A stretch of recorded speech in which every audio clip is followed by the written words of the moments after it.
Hi, Ramon. They're probably still awake, but they're in bed, and it's pretty quiet, so they're probably just um, staring at the stars on the ceiling or something, or drifting off to sleep.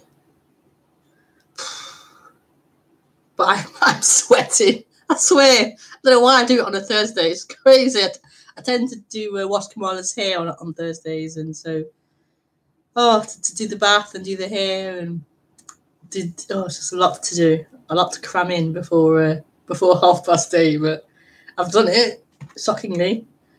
Oh god.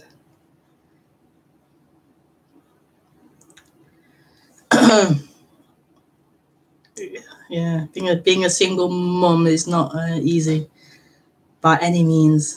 It's not something people do because they want an easy life. Be a single mom, get divorced. It's not something that's.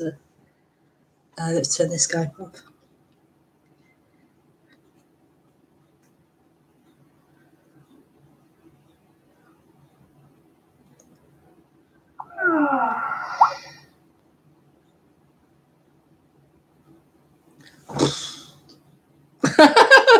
Like here, what's single mum here? At least I'm dressed. I went out today, so for an hour or two, we had a class. So I went to a class and then come back. Did dinner and oh god, crazy. So this is a single mother here.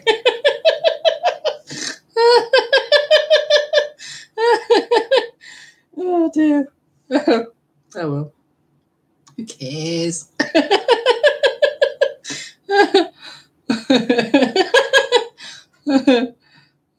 Funny. Okay, so everything's set up. Oh, my Skype.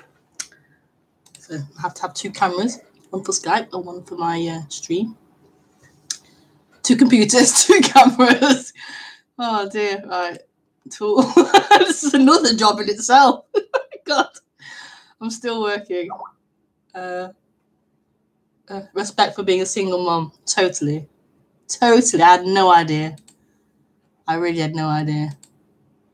Bloody single mums, they're just bundling off the state. I had no idea how hard. Sitting at home all day. I don't think so. Oh dear. Right. This is my Skype camera.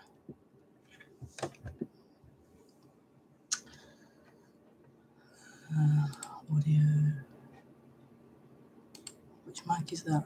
1 2 1 1 2 1 2. Oh, okay. So that's that microphone. That should be okay. Okay, we're good to go.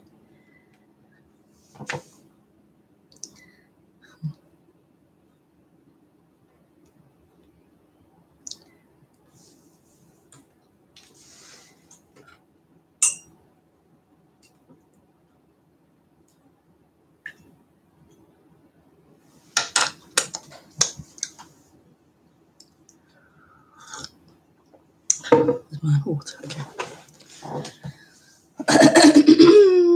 So welcome to YouTube. I do these streams twice a week on Thursday at 8:30 p.m. and Sunday morning at 10:30 a.m. So you can watch me live at those times. And to ask questions during the stream, you have to friend me on Skype and then write or call on Skype. My Skype address is rebekahmaroon. So go to rebekahmaroon.com to see my blog or events and etc. But there's a link below in the box below the video with the links to my website or listing my Skype name and etc. So just look in the box. Excuse me. So I'll do an introduction first of all, and then you can ask questions.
So this is the freedom.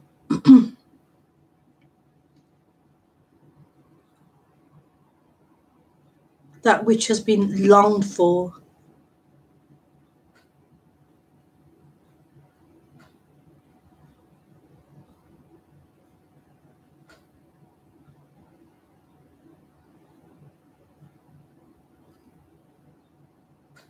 Probably since a young child.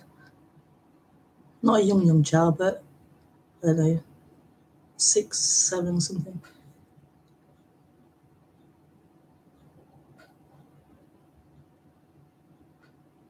All the time it's been here. It never left. It never went anywhere. It's always been here. Always been here. This freedom.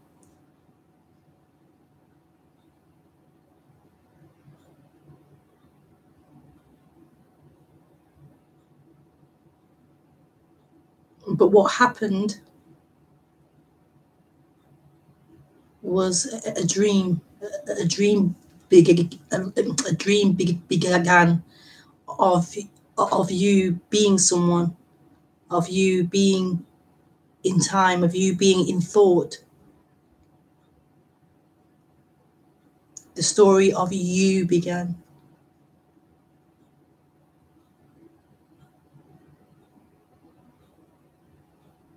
Everything that was perceived, so the society, the family, the advertising, the school, education, everything was then telling you that you will find what you've lost, you will find it in this, in that, over there, once you've completed this, once you have this. once you've got rid of that, then you will find that which you lost, that which feels to be missing.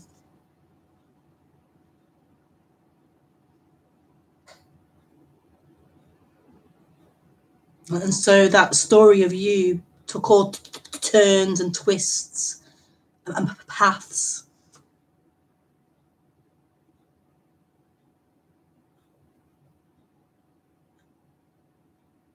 To try and find wholeness, to try and find that which felt to be missing.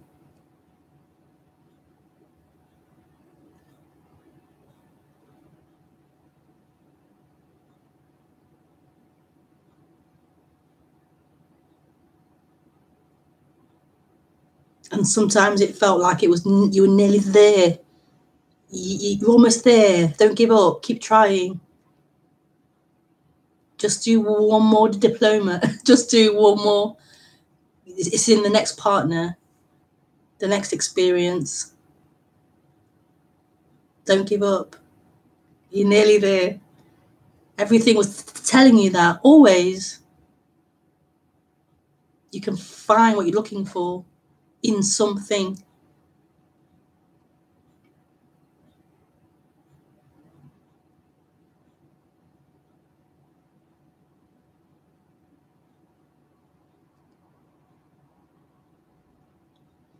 And then if you're lucky or fortunate, and some might say or unlucky or unfortunate, it depends how you look at it. But I would say ultimately, if you're lucky or if you're fortunate, what happened was non-duality appeared. So you either saw a video or saw a book or heard about some speaker who was talking about non-duality, about this being it, about that you who seems to be on a journey in time to find completion is not true, it's not a reality, and therefore it can't find completion in that timeline, in that journey. It will never get to a conclusion of getting it in that journey in time.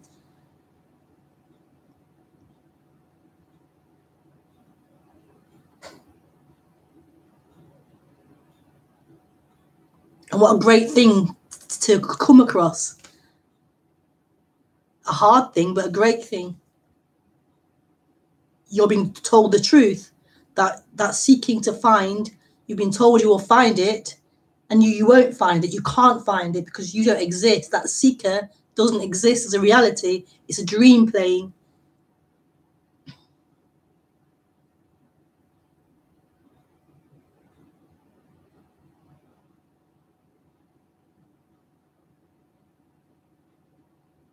And I'm sure I've heard, I don't know, I'm sure some humans, that is enough, and there's a dropping of that dream. But from my experience, and I'm sure from lots of other humans' experiences, is that seeking tendency, that pattern will still be playing out, even though there's been you've heard the message of this is it.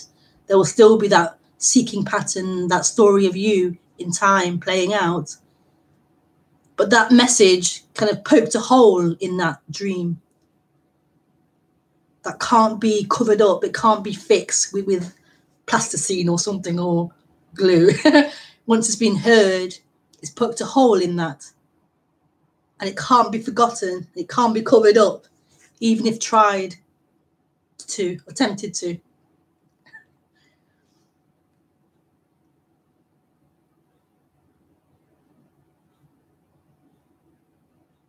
And if that hole that was poked in the dream, it is poked through to the heart, like there's a resonance with that poking. Sorry.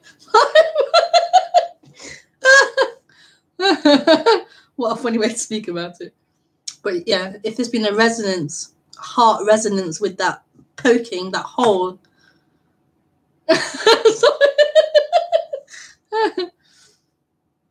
then how fortunate How fortunate.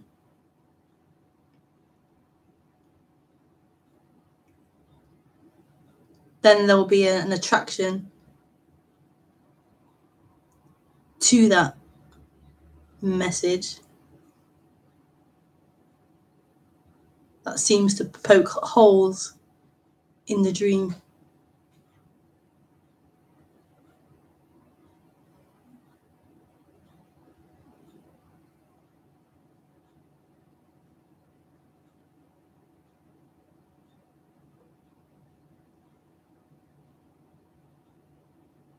So this is what these talks are. They're poking holes in that dream, or they're exposing that dream and pointing out the illusion of that dreamer, of that seeming one who's on a journey in time to get to fulfillment. The exposing of that and the revealing of this freedom, the revealing of this wholeness, which already is.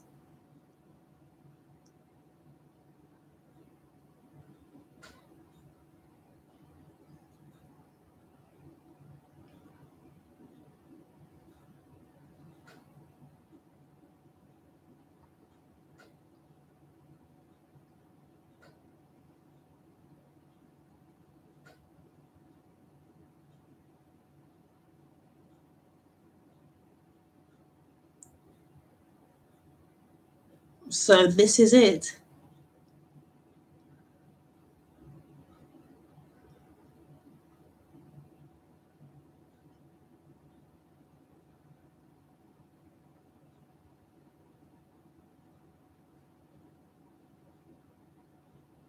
And the tendency of that person has been to escape and to run away and to run towards whatever the mind's producing as the idea of it, of pleasure.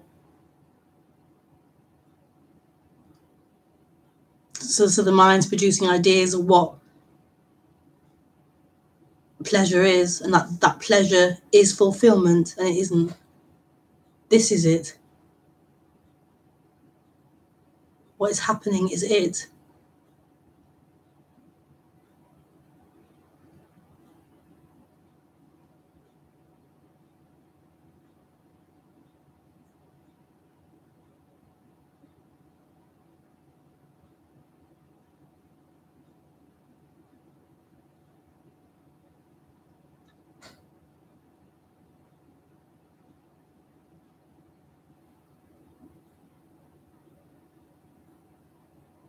And there's just this functioning, this habit that's big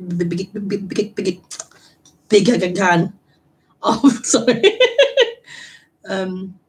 Of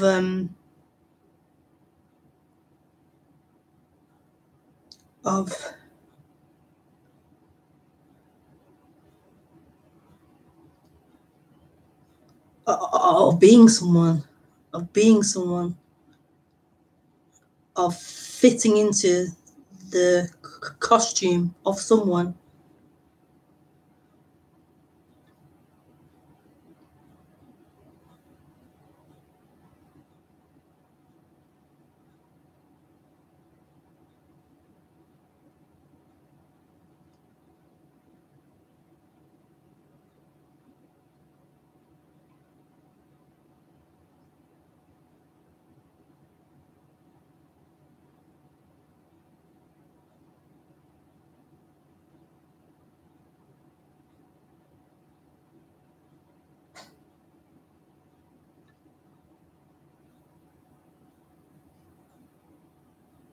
So what is wrong with this? What is happening?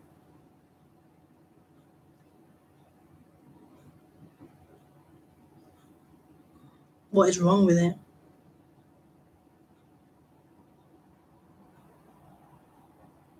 It's really important to be truthful. Like, there's no point in hiding it or not wanting to see what the body is feeling is wrong.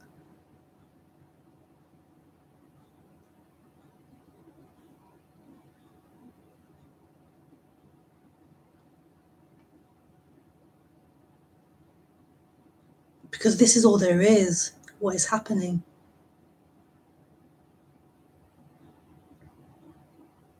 And you think by escaping into the mind's projections and the mind's ideas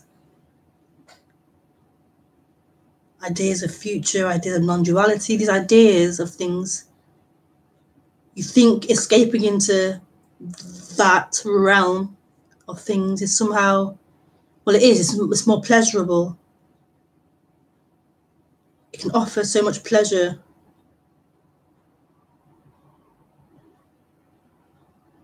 But you can never escape this, what the body's feeling.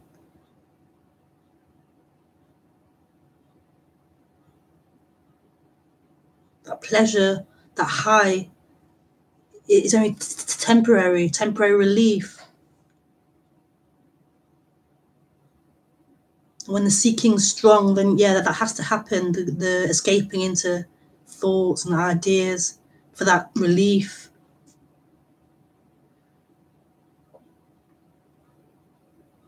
To relax.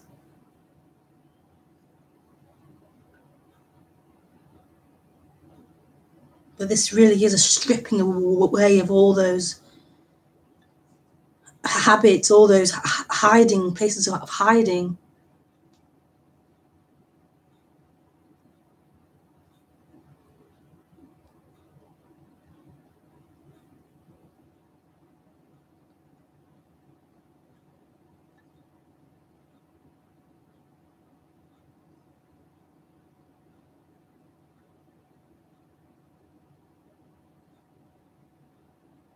It's really bizarre how we're taught to escape what we are.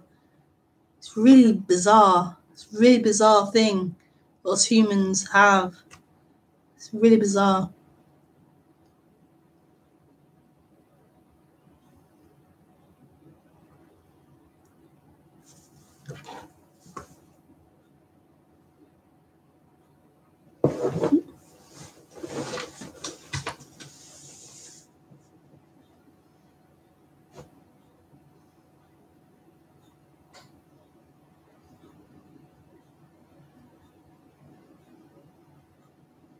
But this is a coming back to that.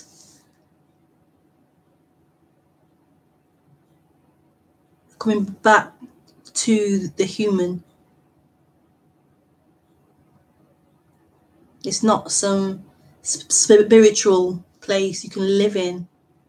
It's coming back to the human, which isn't what the person wants to happen at all. It wants to escape the human and live in a spiritual place. This is really coming back to that human.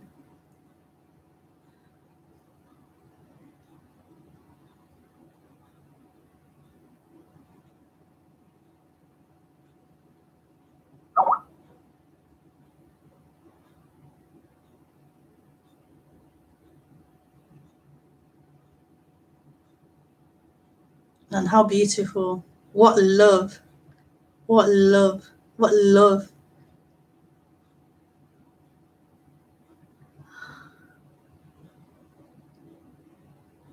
What love. What love.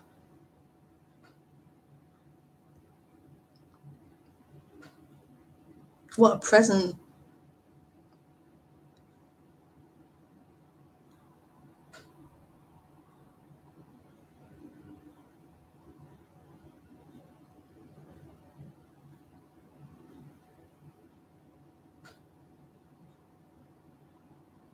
That what you are is perfect.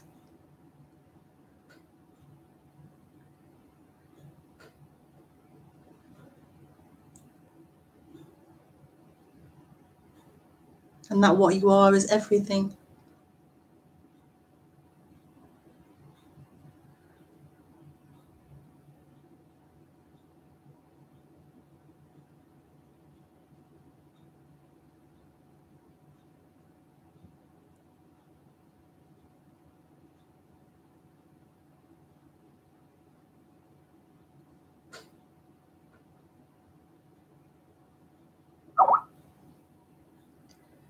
Okay, I'm going to answer. Oh.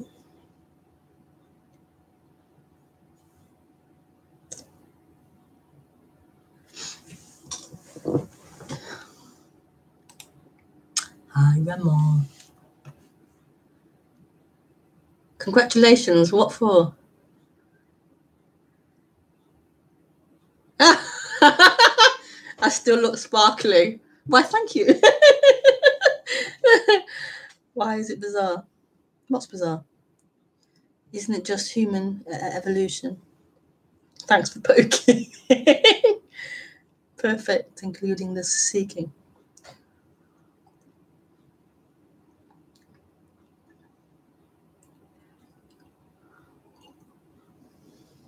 I'm not sure what you mean, Ramon. There's little bits of everything in there. Is it just human evolution? Yeah.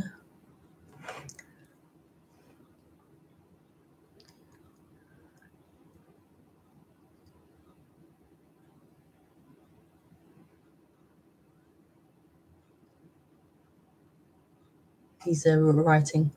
He's writing.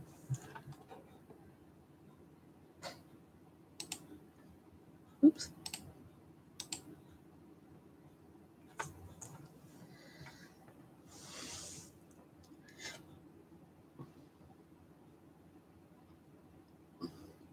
Yeah, totally. Human evolution. Yeah. Yeah. Like this is happening. The creating of that false, that illusion, and then the uncreating the yeah.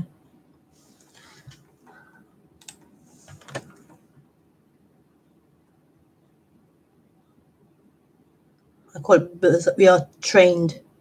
Yeah, the seeking. Yeah. Yeah, yeah. Well, as soon as that separation happened, the seeking is part of that. As separation happened, the seeking that comes with that to find the wholeness, what's being lost. So there's wholeness, and then there's separation, and then there's seeking to find wholeness. Obviously, it's not phrased like that. It's not thought of like that. That's what happens in humans.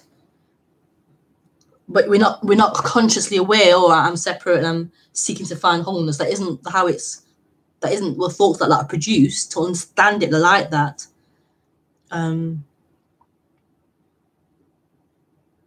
I think through hearing speakers and reading books on this subject, it's made clear that that's what happens in humans.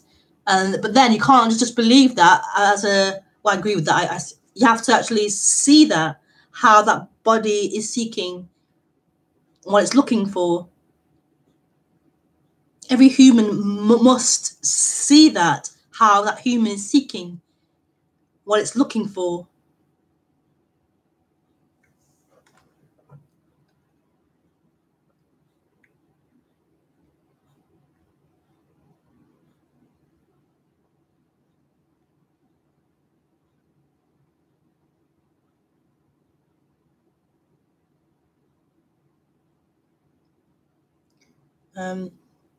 Yeah, the seeking happened, and then the separation happened, and then the questioning of that separation.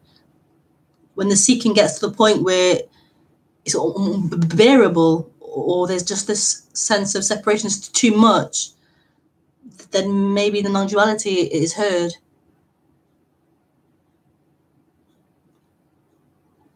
And then the unraveling of that dream, which is already happening, really. I mean, even as soon as it starts, it's all unraveling.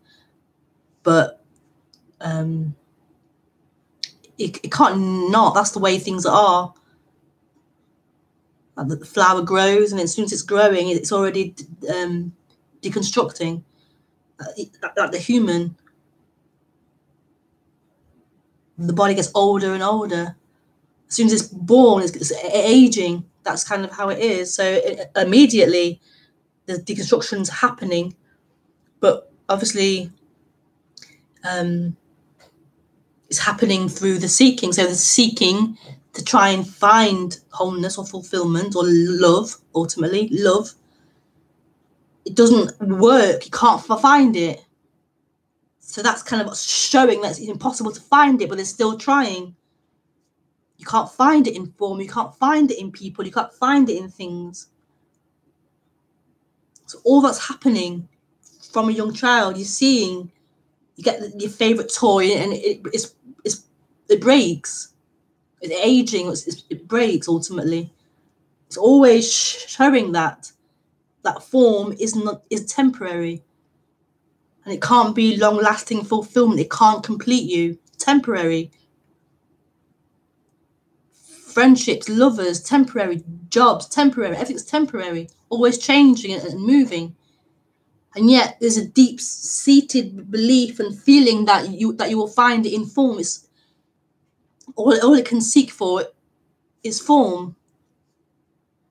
How can it seek that which isn't form? It can't. It can only seek form.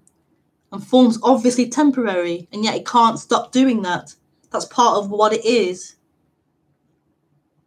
It's meant to do that. It is doing that. It seeks form. So hold on. So it's not wrong or an error of creation. There's this seeker being created. It's part of it.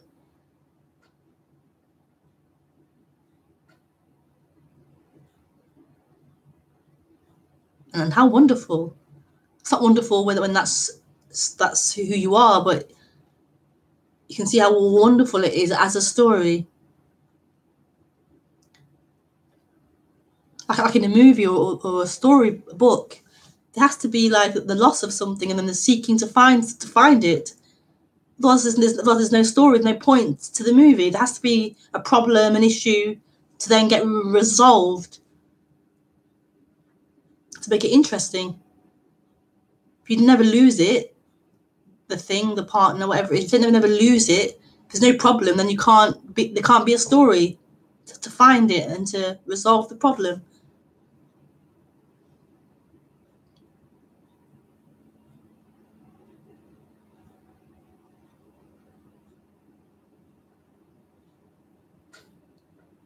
So yeah, it's all perfect. All of it's perfect.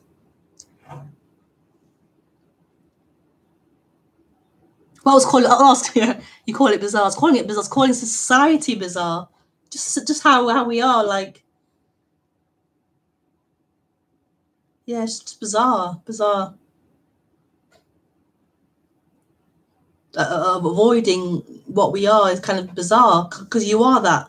So how can you actually avoid it? Because that's what you are. But trying to avoid what we are is kind of bizarre, very bizarre. But that's just how it is, how it plays out. Thank you, Ramon. Utrecht. I can't say where you're from. Does the tendency still occur in you? Tendency for what? Tendency for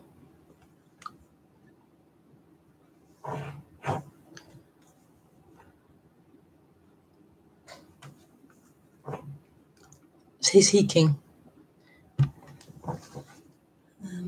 Seeking.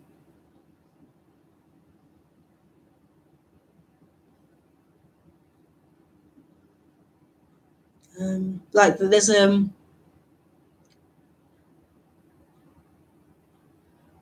like I was going to say, like there's a moving towards pleasure, moving towards that which is enjoyable.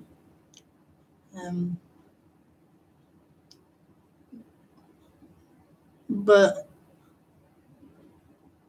I wouldn't say seeking to feel whole or seeking to avoid.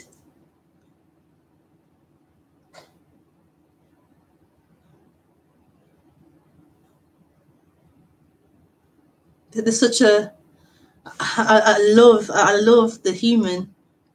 Like more and more, I just love the human. I love that part. Before, I remember I was really wanted the end. I was desperate for the end. So I was drawn to teachings of that there's no one there and this is it. Because it's the end. It's the end. I wanted the end. It's the end.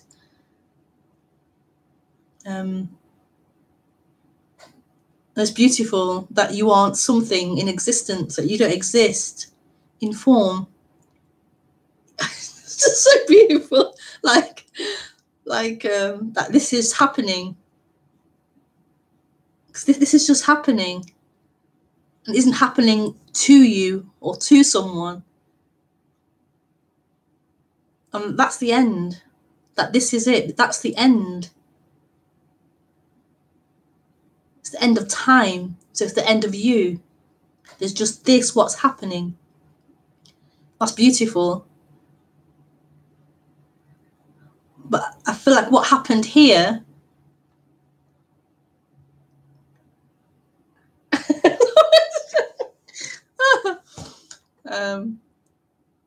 what happened here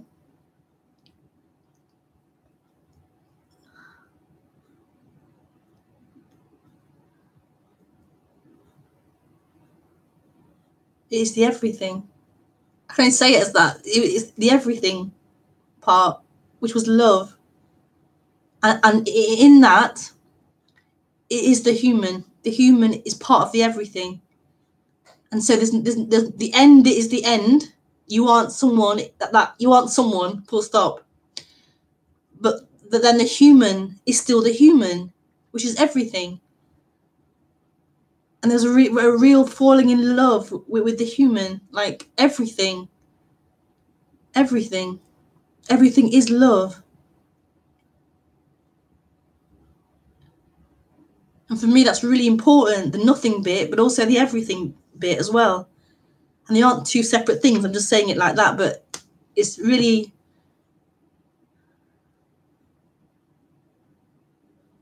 like, without the everything part, you can always be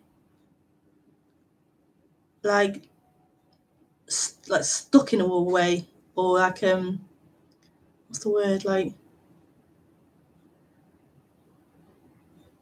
you're always like gonna have to have a belief or an idea to hold on to.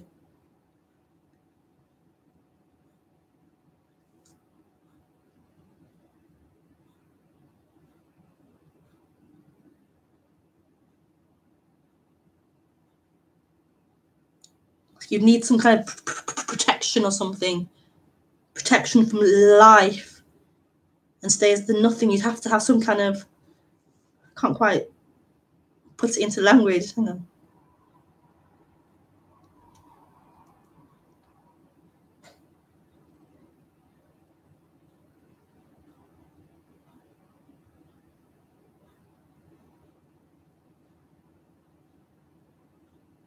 Like with the everything part, you don't need to have that protection anymore because you are everything.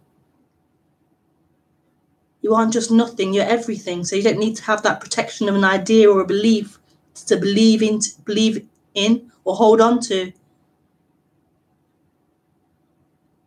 You don't need a teaching to hold on to because there's everything and it isn't separate anymore. So the nothing and everything have become one. Sorry, but they're like, there's not a need for that separation anymore because everything is nothing. Such an intimacy with everything.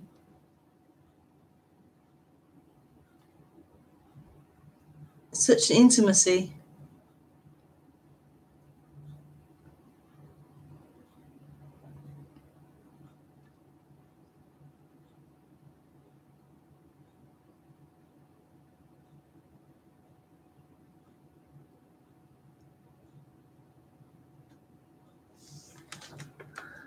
Clear.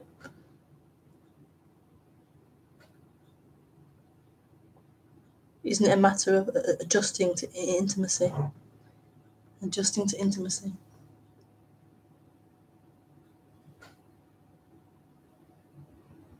I don't know, you could say that word, I don't know.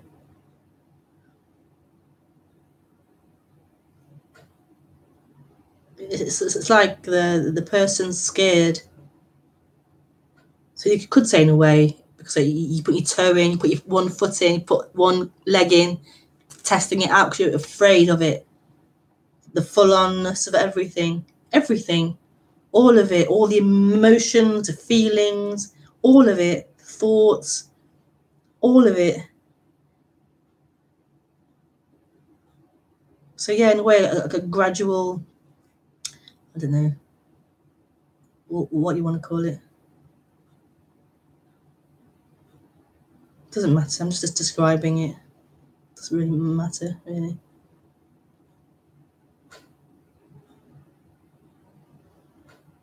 And what I'm describing isn't like something in time. It's not far away or anything. It's so simply this: what is happening. The car, the bum on the seat, the foot on the seat, the is that the freezer humming?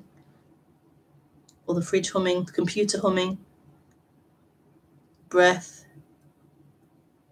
the licking the lips, all of it. This is it. This is nothing being everything. It doesn't need a teaching to hold on to. This is it.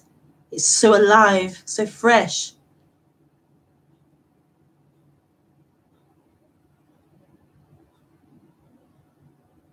And this is what I point to. This freshness, this aliveness, this what isness. It's not an idea or a thought, it's this.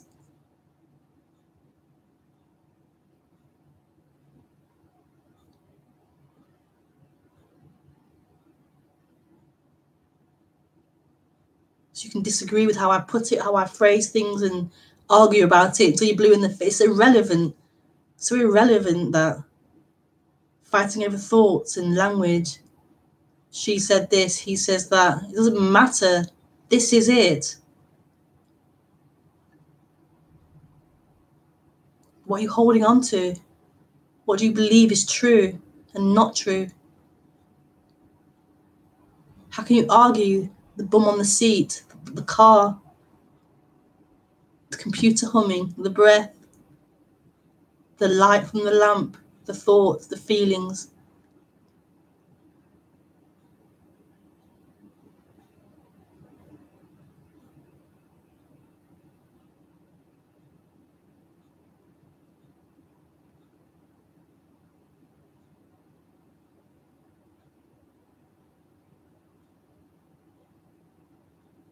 But this is too much because it's just too simple. It takes away that you in time. It takes away that story of you. If it was just this, just what was happening, if it was just thoughts and feelings, just the bum on the seat, just the computer screen, if it was just this, then it has nothing to do with me in time. Then what do I do? What can I do now?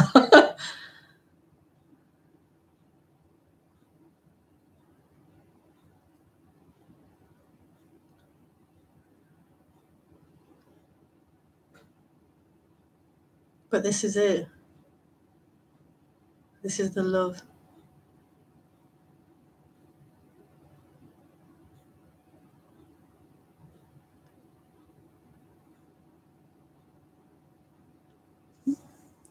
Thank you, Ramon, for your question. Yeah, that's it.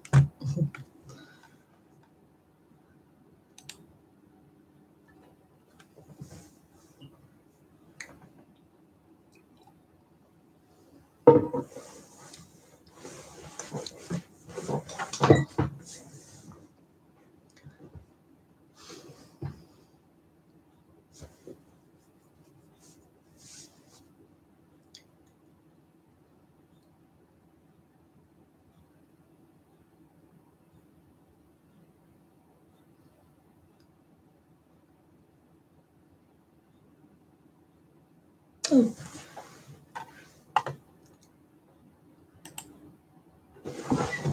All right, let me just make sure we have the right camera.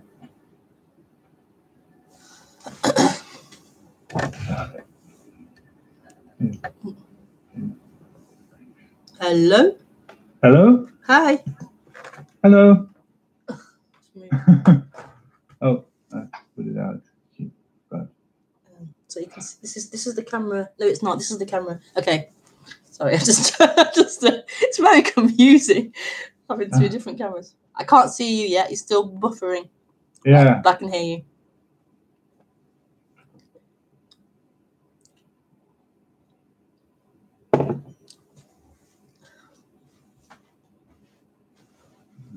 Yeah. I can see you now. I see you very small, but I don't know. Oh. I did something to put the mic off. So. Yeah. What did I do? Yeah, that's that. Yeah, hi. Hi. I took the chair away especially for you. Oh. I have to put it back again. Yeah. Oh, funny. Yeah, I just maybe first to just go on with what you said before, that this is it. It's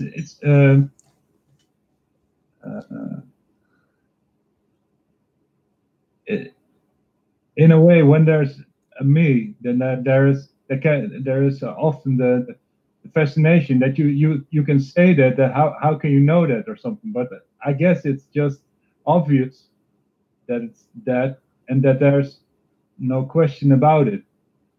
I mean, the one that's questioning it is doing that, is placing itself outside of what is, I guess. I don't know. I don't know. I can't get my head around that. But it's just obvious that this is. Yeah. Because this is it. It's what it is. Yeah. Yeah.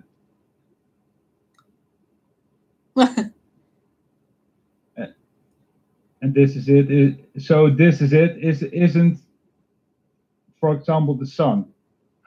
I mean, or the moon, or I mean, the me always thinks that there is something outside of this. So there is a moon. Yeah. Or there is a neighbor. Yeah. I don't hear him, but it's there. Yeah. Outside of this. Yeah. So you could say that's an illusion in a way.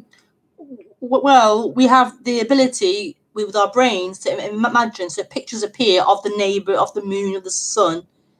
Yeah. But then we believe that actually exists. It's not just a picture appearing now. It exists independently somewhere else. And that feels to be really true when you're separate. That's a real reality. There's an else. These images are actually true. They represent something happening somewhere else.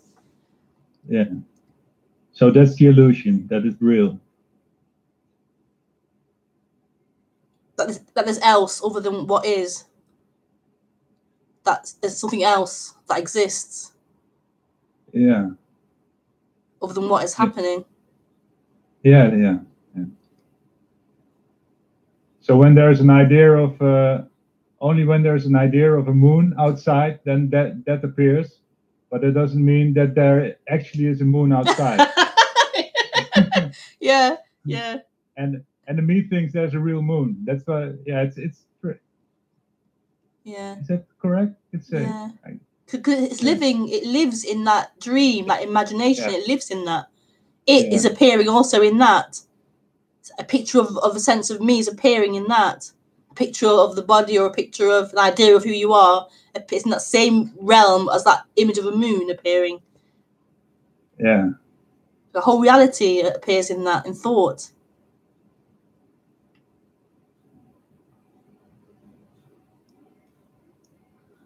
Yeah. So the reality, the me makes things real, and by that it doesn't really places itself outside of what is. It doesn't really make things real. It can't make things real. Well, no. But it feels real, and so it feels real. And what it believes then is also real. So it believes that it is real, and so whatever else it believes, it also is real as well. It's life. It's past, it's whatever is also real because it feels real. Yeah. So like, the root of the whole thing, rather than looking at the past, is it real? Is the future real? Is the moon real? This whole thing is the root of it is me. I feel real. Yeah. Once that is like exposed to be not true, then it all collapses. The whole idea that its whole reality isn't true anymore. Yeah. So the root is that person real? Who is this person? Is that true? Yeah.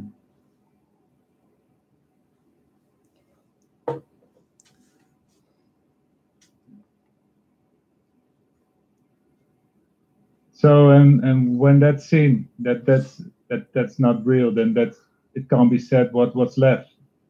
I guess you can't know what's left, or you can't say what's left. Well, what's left is everything. Yeah. What's happening is left. Yeah. This is left. As it is, the life appearing as life. But it isn't real like the me sees it. Or what do you mean? Like limited, there is a screen separate from the wall or something, or that the me sees everything like separate things. Yeah. And so it can't imagine how it is to lose those separations, I guess. I mean, I can't imagine how you can't even imagine it. No. You can't imagine it. It's beyond imagination. It actually is. So it needs to be imagined. That's like secondary, removing yourself to imagine it. It already is. Screen, wall, glass, table, chair. So imagine it is like secondary, an extra add-on. Yeah. So it's a loss of the add-on rather than adding to it. So it's a loss of that extra layer, let's say, or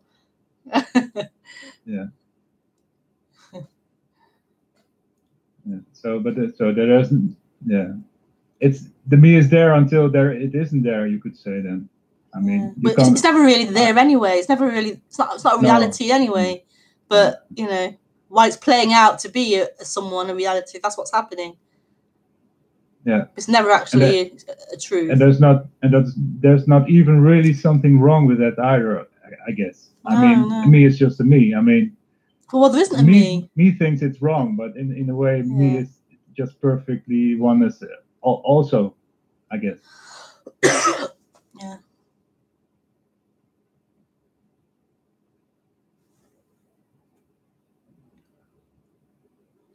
But not for me. And it doesn't exist. Yeah. Right.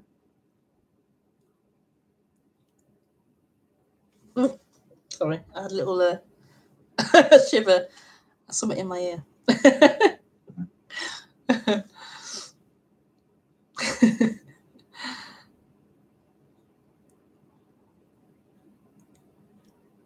Yeah, I don't know. I think if I can say ask something about the teacher stuff, but I don't know if it's the place or time. Yeah, can I try? Yeah, it's just. Yeah, it's fine. I have no other questions, so it's fine. It's fine. Because just in a way, why I keep on talking about that is because I'm fascinated that there are just a few speakers like you really not giving anything to hold on to.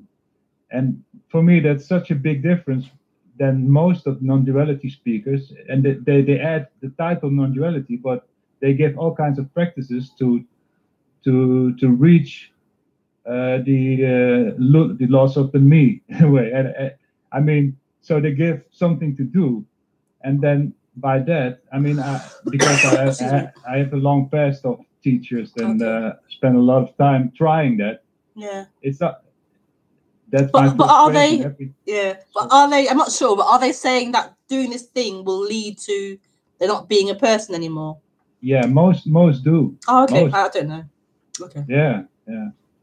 And that's why I love how you speak, and that's and because I spent years practicing that kind of thing, So it's such a relief that, and that's why I go on about it. That it's just a relief to hear that that's not the case. That whatever me tries is not it. I mean, as long as there's a me there, it can't help being there. I mean, and the person can't reach this because this is already the case.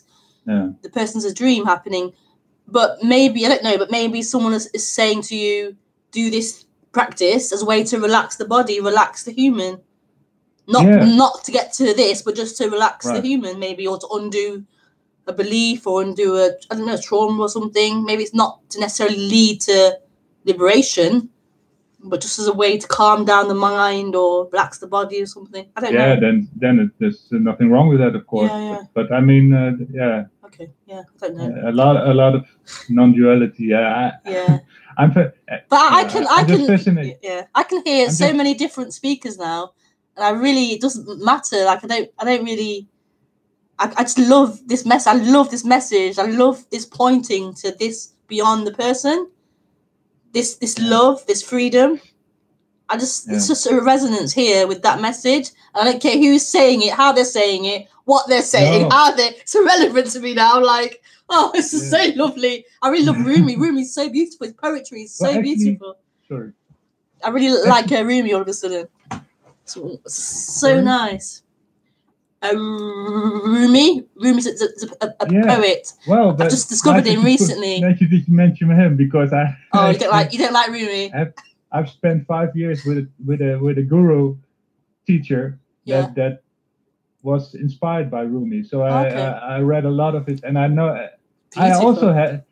I mean, it's not that, but that's exactly why I'm so kind of reacting to it because. I mean, I know there are a lot of things that are non-dual in those kind of poems, and it's beautiful. Yeah.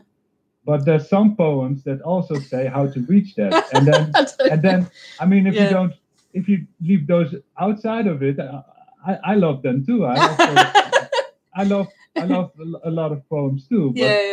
But But it's just in a way, it's also interesting that it can be that me is that smart that it can really.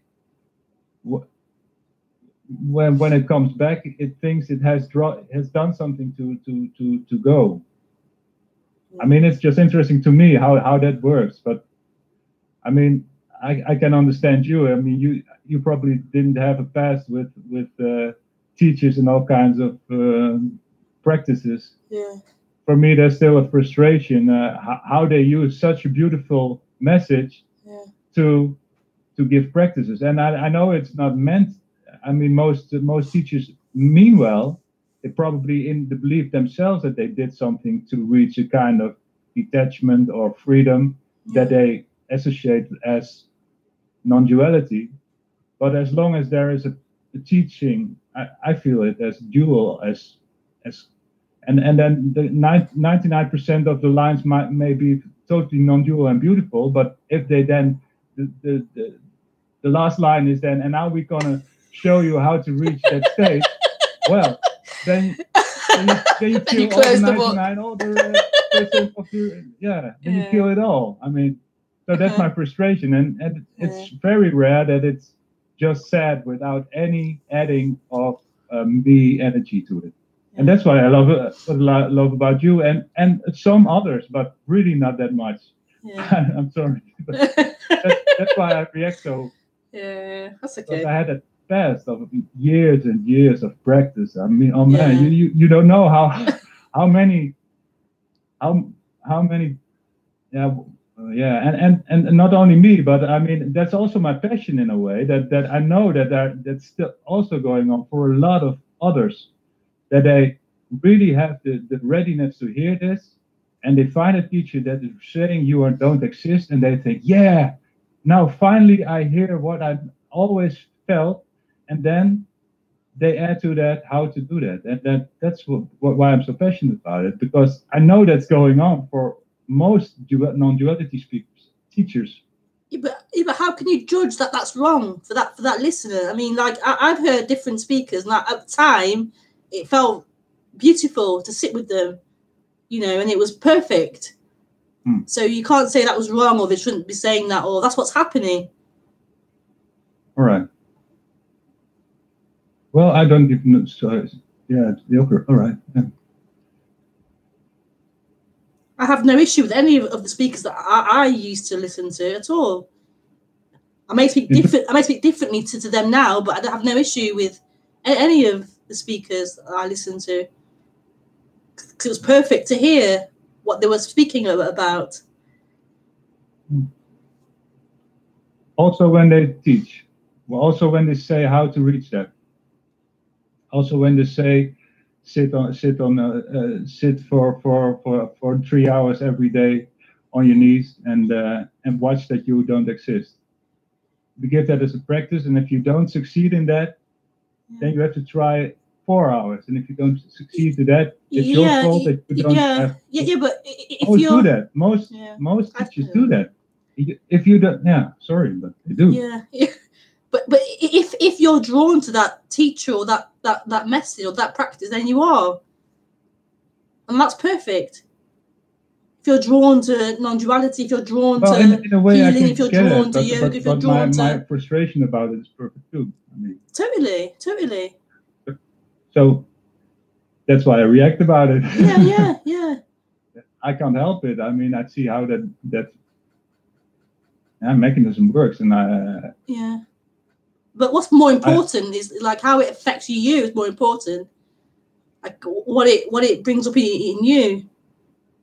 Why is it disturbing your peace or your mind? Why is it affecting you? It's the idea of others and what others are going through, what others are having to listen to. And why because is it? It's just all pain in a way, but because I know the frustrations I've been through, and and also what I see with others, some others that are still in that circle of they are ready to hear it, and then but how do you know that they're ready to hear it?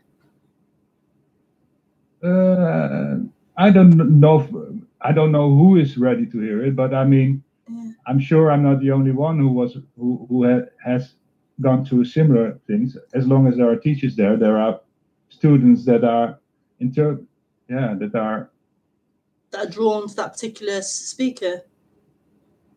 Yeah, I think anyone who feels that that there's something missing, and that feels that they don't really exist, that there's something with going on, like who am I? Like when that question is asked the first time, I mean, then and you don't have the overview of who is saying that, you go to the first you meet, and if you so there's immediately a resonance with someone that confirms you that says to you, yes, you don't exist. So what a joy is that for you, that you finally meet someone who agrees with you that you don't exist. So that's a total feeling of love. Finally, someone else is saying what you felt for 20 years, for example. Finally, you are feeling that you are heard in your pain, that you just, nobody ever told you. There are preachers in the church, there are teachers that say you all kinds of shit, and then finally you meet someone who's saying you don't exist. You fall in love with that message, and then on top of that, he is going to say to you how you're going to reach that state, and if you don't do it the right way, you have failed. How cruel is that? How cruel? Yeah. It's about love, and you're raped after. It's pure rape. Sorry. It's okay. It's mental rape. Yeah. And thousands of people are raped by those teachers. And that's why I'm so passionate about it, because it's going on every day. Yeah. And nobody is really getting angry about it. Well, I am, sorry. Maybe if I'm not there, I feel with that, but even then I think I'm passionate about it because I see the mechanisms that go on. and they mean well, but they are raping others. And spiritual world is not different from the Catholic Church or other physical. And physical is worse, sure, but mental rape is still not right. Sorry. Yeah, it's okay. It's a miss. It's a use of power. It's a Yeah. use of power, and they don't do it with probably because they want to feel. I'm sure they mean well. Most of them mean well. Yeah, but you feel like you feel hurt. Yeah, I feel hurt. Yeah, sure. I felt hurt for about 10 years. With I've been 5 years with a guru, and after 5 years not obeying his advices because I thought, well, yeah, well, it doesn't matter. And then I was kicked out, and then I tried to get back for 5 years because I thought I was doing it wrong. And so it took me 10 years of my life before I could see that it wasn't my mistake, but it was a teacher who, with the best beliefs, tried to teach me how to lose myself. Yeah. But he is still there. And most teachers are still there. Otherwise, they wouldn't teach something. Why would they teach? How can you teach not to be there if you never were there? I mean, how silly is to teach? You don't teach. Rumi teaches. He is a beautiful poet, but he teaches others. And he sent people away that didn't obey him. Sorry, but it's a beautiful poet, but it's an asshole also. Was. So it's hard to talk about someone who's dead, but I mean the whole yeah, well.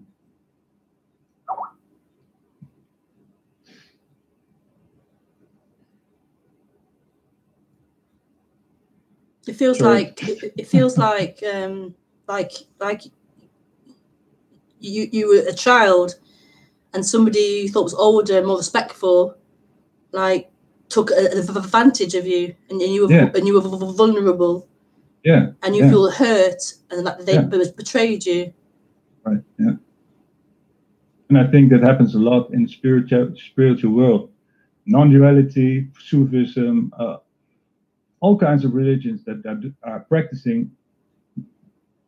Has it happened before with family or friends as well? Like this sense of somebody older or more. I guess it's for everyone the same. That when as soon as you go to school, and you're not, you don't fit in the system, then you are the problem. You don't. Yeah. Maybe not all kids, but most children want to move more than they are allowed to do on a day. They have to sit all day. They have to be obey. Especially me, because I love sport, so I have to move.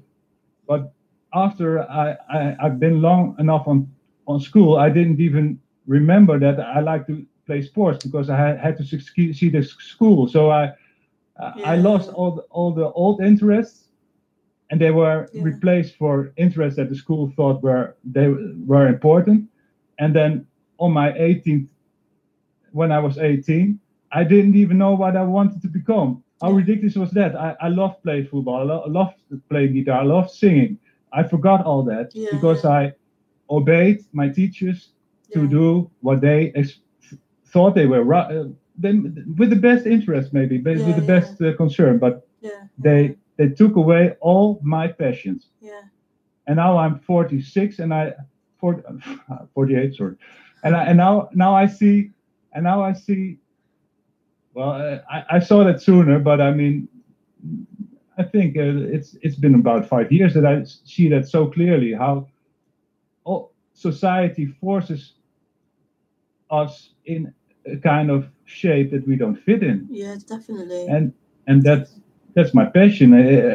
No matter if it's racism or women that are discriminated, or all kinds of things people are making put in a box that they don't fit in. Yeah.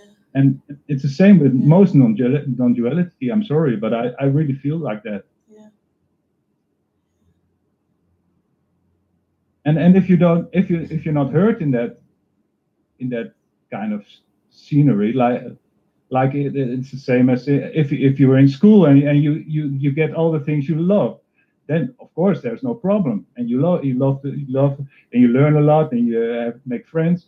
But if you don't fit into the system, you are the bad guy, and you have to try harder.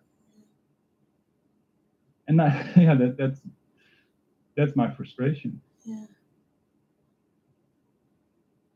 But surely that should lead to you feeling quite empowered after the initial anger and seeing that actually I'm being taken advantage of, or I've been denied my following my passions. And once you've seen that, surely there would be like anger initially, sorrow, pain, anger, but then that should move on into empowered now to follow what I want to do, my passions, and you know, and I don't need to be told. I'm actually now free to follow what I think and what I feel. Yeah, well, that's happening. But also, it can get stuck into this sense of the being a victim and being vulnerable still, and reliving that over and over. No, but I feel like that. But my frustration is now about others. So, but it's not really. It's not. It's not. It may feel like that, but it's still about you. It's still about you and that pain that's still there. All right. Yeah. Sure. It's never about others. Never is. The mind says that I'm helping others. It's about other people now. I'm trying to be a good Samaritan. It's always about you. Always. Yeah, there's still that anger about it. Sure. Yeah. But so that's a kind of victim, what you say, that anger. I just feel that vulnerability is still there. That hurt. Yeah. That hurt that's still person, there. Or that hurt that's part why I talk still about it. I mean, yeah. That's why I don't keep it for myself. I mean. But you're pointing out at others, like it's saying it's their fault, and there are others being hurt by it. But actually, it's that pain is still there in you. You're the one hurt by it. Yeah, but it's still going on the same. Yeah, so. And it goes further. I mean, it's not only non-duality. I mean, what I thought about school systems, it's not that because now I've been for 5 years. It's totally obvious that pain is gone. I mean, even now I have to really to do my best to make space for finally do what I want. I mean, practically, but also even in my system, all kinds of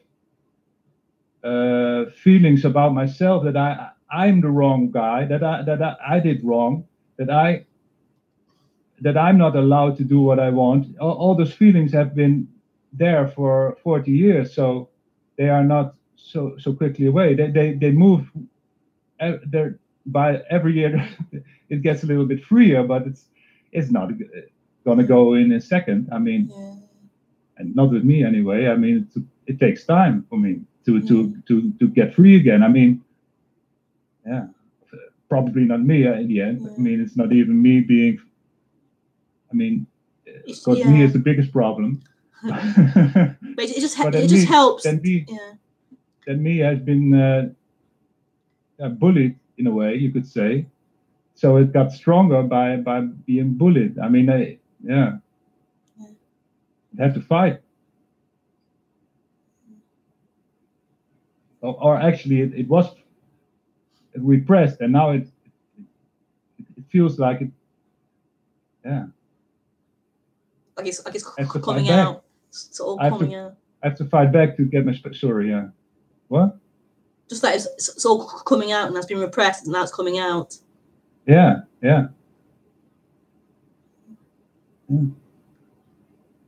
And not maybe not even enough, because I don't speak so much about it actually. Now I speak with you, but I mean, the last time I expressed my anger to my parents, for example, not to them, but I talked about school and religion.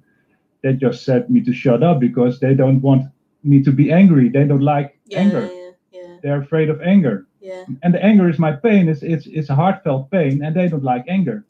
So shut up. So and I went home confused. And am I really, was I too angry? Maybe I should shut up.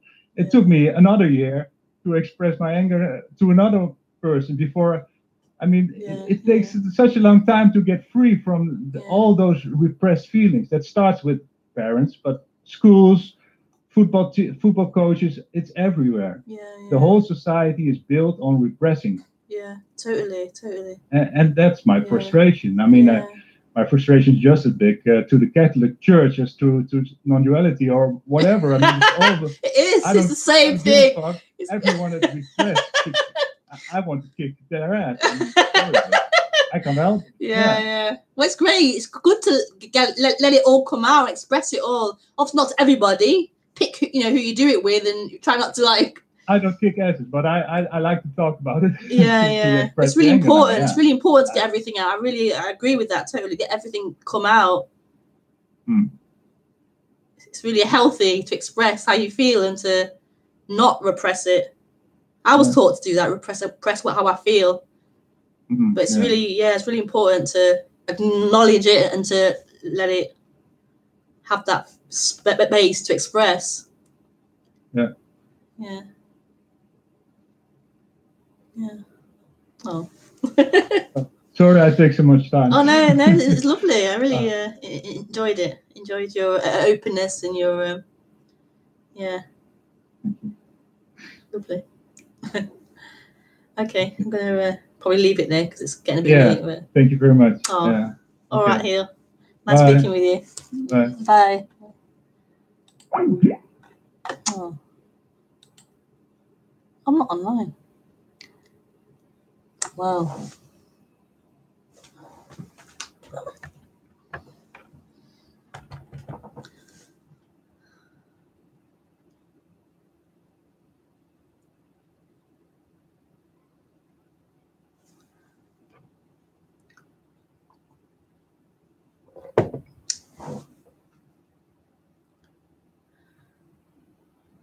Better out than in. Always better out than in. Healthier.